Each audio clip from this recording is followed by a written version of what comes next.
सब दोस्तों का, मीडिया के दोस्तों का शुक्रगुजार हूँ। मुझे चेयरमैन बिलावल भुट्टो साहब ने जब तर्जुमान बनाया, आज मैं पहली दफ़ा इस्लामाबाद आया हूँ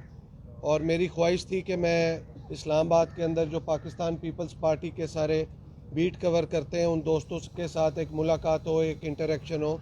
हम एक दूसरे को जान सकें, ताकि आप लोग पार्टी के साथ इतने अरसे से काम कर रहे हैं तो आपका मेरे साथ एक तारुफ हो सके, एक हम डिस्कशन कर सकें कि कैसे हम पाकिस्तान पीपल्स पार्टी के साथ और आपके इदारे के साथ एक वर्किंग रिलेशनशिप को प्रोफेशनली बेहतर कर सकते हैं। तो आप सब दोस्तों का आने का शुक्रिया कि आप लोग यहाँ पे वक्त निकाल के आए। ये मेरा पहला विज़िट है तर्जुमान बिलावल भुट्टो ज़रदारी साहब का तर्जुमान बनने के बाद। देखिए, पाकिस्तान पीपल्स पार्टी एक नज़रियाती पार्टी है और पाकिस्तान पीपल्स पार्टी की एक लॉन्ग जद्दोजहद है। आप देखें कि पाकिस्तान पीपल्स पार्टी के जो चेयरमैन हैं बिलावल साहब, वो बड़ी मेहनत कर रहे हैं, वो तैयारी कर रहे हैं एक लॉन्ग मार्च की। वो एक ऐसी लॉन्ग मार्च है जिसके अंदर उन्होंने महंगाई के ख़िलाफ़ गरीबों की आवाज़ उठाने के लिए लॉन्ग मार्च करनी है। मैं बिलावल साहब को सबसे पहले मुबारकबाद देना चाहूँगा कि उन्होंने जो ख़वातीन के लिए और स्टूडेंट्स के लिए जो काम किया है वो किसी ने नहीं किया, और ये उन्होंने साबित किया है कि सिंध के अंदर ये जो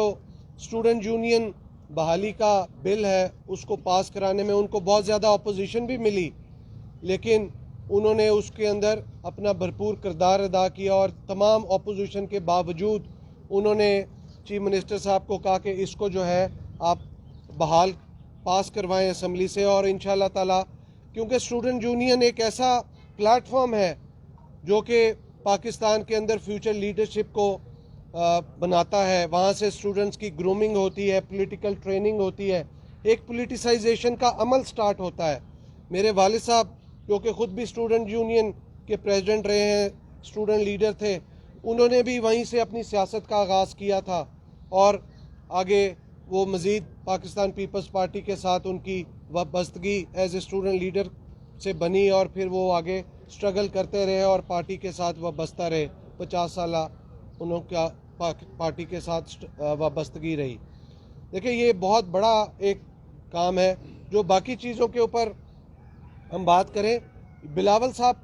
मुबारकबाद के मुस्तहिक हैं इस सारी चीज़ के ऊपर कि उन्होंने इस प्लेटफॉर्म को किया, और इसी चीज़ को सूबा सिंध में जो हुई है तमाम बाकी सूबों को भी फॉलो करना चाहिए और वहाँ पे स्टूडेंट यूनियंस की बहाली के ऊपर काम करना चाहिए। और इसको एज ऑलवेज सिंध ने एक इनिशिएट किया और पहल की और इसमें कामयाबी हासिल की। इसमें वज़ीर आला सिंध का मुराद अली शाह साहब भी मुबारकबाद के मुस्तहिक है। देखिए, इसके अंदर आज आपने अखबार में पढ़ा होगा, एक ब्लूमबर्ग्स की रिपोर्ट आई है, EIU डेमोक्रेटिक इंडेक्स। उन्होंने जो आखिरी 10 लीस्ट डेमोक्रेटिक कंट्रीज़ हैं जिनमें अफ़गानिस्तान है, कंबोडिया है, नेपाल है और मुतअद्दिद मुल्क हैं, वियतनाम है, उसमें पाकिस्तान का 8वां नंबर है। ये बहुत शर्म की चीज़ है कि आज हमारा इतना बुरा हाल हो गया है कि जिधर इस नाअहल हुकूमत से और चीज़ें संभल नहीं पा रही, तो वहाँ पे जो जमहूरियत है वो भी आखिरी 10 नंबरों में आ गई है और पाकिस्तान का आखिरी 10 के अंदर 8वां नंबर है। तो मेरे पास तो अल्फाज ही नहीं है कि पाकिस्तान की ये जो स्टैंडिंग है इसके बारे में क्या कहा जाए, क्योंकि ये एक शर्मिंदगी का बायस है, क्योंकि पाकिस्तान के अंदर जमहूरियत को मुस्तहकम करने की बजाय जमहूरियत को कमज़ोर किया जा रहा है। लोगों की जो इन्वॉल्वमेंट थी पॉलिटिक्स के अंदर और डेमोक्रेसी के अंदर, उसको दिन ब दिन कम किया जा रहा है। ह्यूमन राइट्स प्रॉब्लम आ रहे हैं, चाइल्ड और विमेन एम्पावरमेंट का इशू आ रहे हैं और इसको हुकूमत एड्रेस नहीं कर रही। आप देखें कि हुकूमत ने, नाअहल और करप्ट तरीन हुकूमत ने, कि जिस मिनिस्टर की ज़्यादा खुशामद थी या जितना ज़्यादा उसने करप्शन की और जितनी बुरी परफॉर्मेंस थी, उसको उसी तरीके से उन्होंने सर्टिफिकेट दिए बेस्ट परफॉर्मेंस के। वो बेस्ट परफॉर्मेंस नहीं थी, वो वर्स्ट परफॉर्मेंस थी। और आप देखें कि अगर कोई वज़ीर यूरिया को ब्लैक करता है या यूरिया को मार्केट करने नहीं देता فارمرز کو یوریا نہیں ملتا اس کو بھی جو ہے بیسٹ 10 وزیروں کے اندر اس کو سرٹیفکیٹ دیا جاتا ہے. جس وزیر نے اکانومی پاکستان کی تباہ کر دی, جو دعوے دار تھا کہ ہم پاکستان کے اندر 200 اکانومسٹ ہیں اور ہمارے پاس اتنی بڑی اکانومی ٹیم ہے اور ہم اس ملک کو ٹھیک کر دیں گے, اور آتے ساتھ ہی 8 مہینے میں پاکستان کی اکانومی کا پٹھا بٹھا دیا انہوں نے. تو یہ کیا کہا جائے اس بارے میں کہ یہ تو بڑی خوشامدیوں کا ایک ٹولہ تھا جس کو ٹاپ 10 رینکنگ دے دی گئی, اور تو اس بارے میں کچھ کہا نہیں جا سکتا کیونکہ پرفارمنس تو گراؤنڈ پہ نظر ہی نہیں آ رہی. کیونکہ جو ایماندار ایک وزیر اعظم کا کلیم کرتے تھے, آپ دیکھیں کہ وہ ایک کرپٹ ترین پرائم منسٹر ہے اور اس نے ایک کرپٹ ترین کیبنٹ کا سرغنہ بنا ہوا ہے اور وہ ان کو لیڈ کر رہا ہے کرپشن کے سارے ایز اے سرغنہ, اور جس کی جتنی زیادہ کرپشن ہے اس کو اتنا زیادہ وہ خوشامدی اور کرپٹ ترین بندے کو وہ سرٹیفکیٹ دیا گیا. آپ دیکھیں کہ اس کے اندر شاہ محمود قریشی صاحب جو کہ کہہ رہے تھے, کلیم کر رہے تھے کہ چائنا کا دورہ کامیاب ہوا, ان کو ان کی نالائکی کی وجہ سے, ان کی انکمپیٹنسی کی وجہ سے سرٹیفکیٹ ہی نہیں دیا گیا, اور آج وہ اپنے آقا عمران خان صاحب کو خوش کرنے کی خاطر بلاول بھٹو صاحب پہ تنقید کر رہے ہیں. شاہ صاحب آپ پہلے اپنی پرفارمنس تو دے دیں. آپ بلاول صاحب کے اوپر تنقید اس لیے کر رہے ہیں شاید کہ سرٹیفکیٹ کی لسٹ میں آپ کو بھی شامل کر دیا جائے, لیکن ایسا ممکن نہیں ہے کیونکہ آپ کی جو پرفارمنس ہے وہ دنیا کے سامنے ہے, کیونکہ یہاں پہ پبلک پالیسی برے طریقے سے فیل ہو گئی ہے, فارن پالیسی فیل ہو گئی ہے, اکنامک پالیسی فیل ہو گئی ہے, ایگریکلچر پالیسی فیل ہو گئی ہے, بلکہ فیل کیا ہو گئی ہے ہی نہیں. یہ جو ٹولہ ہے عمران بابا اور 40 چوروں کا, یہ آپ سمجھ لیں کہ they are the most incompetent and incapable people in the history of Pakistan. یہ ایسی کیبنٹ تو آج تک آئی نہیں, کیونکہ اس کے اندر میجورٹی آف دا منسٹرز وہی لوگ ہیں جو پہلے بھی کئی دفعہ متعدد دفعہ وزیر رہ چکے ہیں, لیکن ان کی نہ پہلے کوئی پرفارمنس تھی نہ آج کوئی پرفارمنس ہے. اور آپ دیکھیں کہ ملک میں مہنگائی کتنی بڑھ رہی ہے. آج 63 پیسہ بجلی پھر بڑھا دی. میں اس چیز کو کنڈیمڈ کرتا ہوں کہ آپ عوام کے اوپر مہنگائی کا بوجھ ڈالتے جا رہے ہیں. آپ نے 4 روپے 12 پیسے پہلے بڑھائی, پھر آپ نے بڑھائی, پھر پیٹرولیم مصنوعات کی قیمت بڑھا دی, پھر آپ نے پارلیمنٹ سے منی بجٹ پاس کرا دیا, پھر اس کے اوپر عوام کے اوپر بوجھ ڈالا, آج پھر آپ نے 63 پیسہ بجلی بڑھا دی. تو یہ زیادتی در زیادتی کری جا رہی ہے, کیونکہ حکومت نہ تو اپنے ہدف پورا کر رہی ہے, نہ ان کے پاس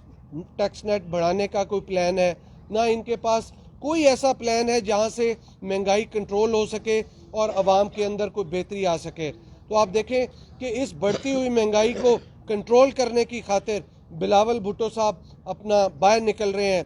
گلی محلے قصبے گاؤں کھیت کلیانوں کے اندر وہ لوگوں کو لے کے اسلام آباد کی طرف مارچ کر رہے ہیں. 27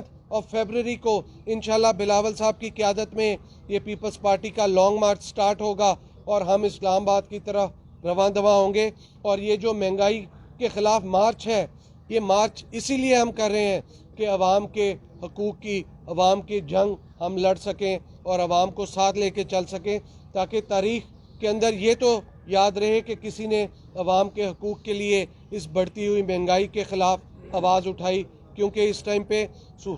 صورتحال ایسی ہے کہ عوام کی کمر توڑ کے رکھ دی ہے آج کی مہنگائی نے, اور عوام اتنے بے بس ہو گئے ہیں کہ ان کے یہ سوچنے میں مجبور ہیں کہ وہ اپنا گھر چلائیں, بجلی کے بل دیں, بچوں کی تنخواہیں دیں یا باہر نکلیں. تو بلاول صاحب اس عوام کو لیڈ کرتے ہوئے 27 فیبروری کو کراچی سے مزار قائد سے چلیں گے, اور انشاءاللہ تعالی ہم چند روز کے اندر نیشنل ہائی وے اور جی ٹی روڈ سے ہوتے ہوئے راستے میں مختلف شہروں سے میں پڑاؤ کرتے ہوئے اسلام آباد کی طرف رواں دواں ہوں گے, اور اگلے کچھ 27 فیبروری کے بعد کچھ دنوں میں ہم اسلام آباد پہنچیں گے. میں ایک دفعہ پھر آپ تمام دوستوں کا بہت مشکور ہوں کہ اس پریس کانفرنس کے بعد ہم بیٹھ کے گپ بھی لگاتے ہیں, ایک دوسرے کے ساتھ رابطے میں بھی آتے ہیں, اور آپ کے اداروں کا بھی मैं विज़िट करूँगा और आपके सारी मैनेजमेंट के साथ भी, ताकि हम पाकिस्तान पीपल्स पार्टी की जानिब से आपके इदारे के साथ एक बेहतर वर्किंग रिलेशनशिप कायम कर सकें। जुल्फ़िकार भाई, सबसे पहले आपका शुक्रिया और मुबारकबाद आपको। बताइएगा कि आपने जैसे कहा कि शाह साहब ने बिलावल के हवाले से तनकीद, हमने देखा कि इमरान खान साहब खुद भी तनकीद करते हुए नजर आए जब सिंध में बारिशें हुई तो पानी आती है कि उन्होंने, आपने बीच में एक उनको कहा था कि इमरान खान साहब थिएटर पे काम करें, तो क्या अभी भी वो ऑफर मौजूद है या ख़त्म हो गई है? देखिए, वो मैंने इसलिए कहा था क्योंकि नकलें हैं खान साहब प्राइम मिनिस्टर हैं मुल्क के, उनको ये जेब नहीं देता कि वो नकलें उतारें। और उन्होंने जब नकल उतारी तो उसके लिए मैंने उनको कहा कि आप प्राइम मिनिस्टरशिप छोड़ें और जाके थिएटर में काम करें। तो ये जब मैंने बयान दिया तो उसके बाद मुझे एक दो थिएटर वाले दोस्तों की कॉल आई। उन्होंने कहा कि सर, पाकिस्तान का तो बुरा हाल किया, हमारा थिएटर भी बंद कराना है। तो उन्होंने कहा सर हमारे पे रहम करें, खान साहब को थिएटर का रास्ता ना दिखाएं। तो अब इसके बाद, और खान साहब जो ये बात करते हैं, आप देखिए खान साहब जब आए हैं महंगाई आ गई, बिजली की कीमतें बढ़ गई, बाकी चीज़ें बढ़ गई, तो आप इसमें क्या कंपैरिजन कर सकते हैं? ये तो आपके सामने ही है सूरत हाल। सर ये बताइए कि लॉन्ग मार्च का तो जिक्र हो रहा है, लेकिन जो इस्लामाबाद में आपने जो पहुंचना है तो आपका क्या इरादा है कि क्या यहाँ क़याम करेंगे, जलसा करेंगे, ये कितना लॉन्ग होगा आपका? जी, हम यहाँ पे इंशाल्लाह ताला जलसा करेंगे जी। पाकिस्तान पीपल्स पार्टी बिलावल भुट्टो ज़रदारी साहब की क़यादत में इस्लामाबाद पहुँच के एक बड़ा जलसा करेगी और वहाँ पे अपनी डिमांड्स रखी जाएंगी। सर ये बताएं कि एक तो आप सड़कों पे हुकूमत को टफ टाइम देने जा रहे हैं, पार्लियामेंट के अंदर के हवाले से क्या स्ट्रेटजी बनाई जा रही है? जब अदम एतमाद की तहरीक लाई जाती है, सर नंबर पूरे नहीं होते, अब ऐसी बातें दोबारा की जा रही है, तो क्या सर आपके पास ऐसे नंबर हैं कि आप इन हाउस तब्दीली ला सकें? देखिए, चेयरमैन बिलावल भुट्टो ज़रदारी साहब ने ना, पीडीएम उन्हीं का ब्रेन चाइल्ड है। जब उन्होंने पीडीएम का प्लेटफॉर्म बाहमी मुशावरत के साथ क्रिएट किया था तो उस टाइम पे उनका आइडिया ये था कि हम तमाम अपोजिशन की जमातों के साथ मिलके इन हाउस चेंज लेके आएँ और इमरान खान साहब से जान छुड़ाएं। लेकिन उस टाइम पे हमने सेनेट का एक इलेक्शन लड़ा और सेनेट के अंदर आप देखें, हमने कौमी असम्बली के अंदर हुकूमत को शिकस्त दी और सेनेट की सीट जीती। तो बिलावल साहब का उस टाइम पे भी यही स्टांस था कि हम अपने जो ऑप्शंस हैं उसको एग्जॉस्ट ना करें, और अपोजिशन की जमातों को भी वो कन्विंस कर रहे थे जो पीडीएम में थी कि आप वोट ऑफ नो कॉन्फिडेंस की तरफ चलें, और वोट ऑफ नो कॉन्फिडेंस का अगर हम ऑप्शन अवेल करते हैं तो उसके अंदर हमें कामयाबी मिल सकती है। बट पीडीएम की जमातों के अंदर थोड़ा सा डिसएग्रीमेंट था, उन्होंने उस चीज़ ऑप्शन को अवेल नहीं किया। आप देखें कि आज बिलावल साहब की उस ऑप्शन के ऊपर, जो बिलावल साहब पहले दिन से कह रहे थे, तमाम जमातें उसी तरफ, उसी रास्ते पे आ रही हैं, और उसी रास्ते पे आते हुए आप देखें शहबाज शरीफ साहब ने उनको खाने पे इनवाइट भी किया और उन्होंने कहा हम अपनी पार्टी के अंदर भी ये राय रखते हैं और पीडीएम के साथ भी मुशावरत करते हैं। तो ये सारी चीज़ें उसी तरफ हैं कि इन हाउस हम तब्दीली लेके आएँ और इमरान खान साहब से जान छुड़ाएँ, क्योंकि इनसे मुल्क नहीं चल रहा। सर आपने जो हुकूमत की इत्तेहादी जमातें हैं उनके साथ भी मुशावरत और मीटिंग शुरू कर दी है, सर हुकूमत की इत्तेहादी जमातों से क्या रिस्पॉन्स आ रहा है और मज़ीद कौन सी जमातों के साथ आप रब्ता करने जा रहे हैं? देखें, ये हुकूमत की जो इत्तेहादी जमातें हैं उनके साथ जो एक वर्किंग रिलेशन होता है ना, मेल मुलाकातों का सिलसिला, वो ज़रूर होता है। आप उसको बंद नहीं कर सकते क्योंकि पार्लियामेंट में आपने रोज़ उनसे मेल मुलाकात करनी होती है। तो जिस लेवल पे भी ये अगर बातचीत हुई है, तो अभी मेरे पास तो इसकी कोई डिटेल्स नहीं है, लेकिन अगर बैक एंड पे कोई पार्टी का और रहनुमा या किसी के साथ हुई है तो मैं समझूंगा कि आने वाले दिनों में आपके पास उसका नतीजा नज़र आ जाएगा। जुल्फ़िकार साहब, ये बताइए कि ये जो तहरीक अदम एतमाद ये महल्ला वार लाई जानी है, जैसे बाद हल्के कह रहे हैं स्पीकर, डिप्टी स्पीकर, फिर प्राइम मिनिस्टर, या सबके साथ के खिलाफ एक ही दफ़ा, या सिर्फ प्राइम मिनिस्टर के खिलाफ? कुछ थोड़ा सा वजाहत तो करेंगे क्या है इसका पीछे क्या? देखिए, ये हमारा जो मौक़िफ़ है ना, वो ये है कि आपने जब तहरीक अदम एतमाद लेके आनी है तो आप सबसे पहले इमरान खान साहब के ख़िलाफ़ लेके आएँ, क्योंकि इमरान खान साहब से जान छूटेगी तो हर एक से जान छूट जाएगी। रज़ा खट्टी साहब, 27 को लॉन्ग मार्च निकलेगा, कब तक यहाँ पहुँचेगा इस्लामाबाद? जलसा जलसा कहाँ होगा या ये धरने में तब्दील होगा,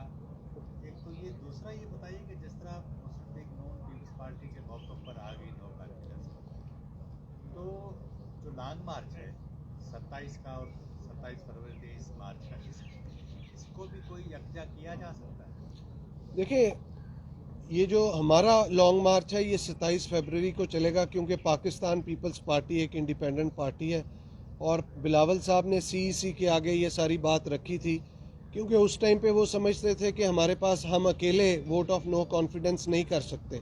तो हमारे पास कोई और ऑप्शन नहीं था माँ सिवाय कि हम सड़कों पे आएँ और एक लॉन्ग मार्च का ऑप्शन अवेल करें। तो सीईसी के साथ जब मुशावरत की तो सीईसी ने कहा जी हमें लॉन्ग मार्च करना चाहिए, और वो सीईसी के फैसले को आगे इम्प्लीमेंट करते हुए हमने 27 फरवरी को लॉन्ग मार्च का अनाउंस किया। ये लॉन्ग मार्च कराची मज़ार कायद से चलेगी, रास्ते में मुख्तलिफ शहरों पे शाम के टाइम पड़ाव करते हुए ये चंद दिनों में पहुंचेगी। इस पे बिलावल साहब ने कुछ कमेटीज़ बनाई हैं जिसके ऊपर काम हो रहा है कि कितनी देर में कहाँ पे पड़ाव होगा, किस जगह उन्होंने खिताब करना है, इसके ऊपर वर्किंग हो रही है। बहुत जल्द हम आप लोगों से शेयर कर देंगे। जी, इस्लामाबाद में इसके ऊपर चल रहा है, मेरे ख्याल से फैज़ाबाद या किसी जगह होगा, अभी फाइनल नहीं है। वो इस्लामाबाद में हम पहुंच के इसके ऊपर जलसा करेंगे इंशाल्लाह। बहुत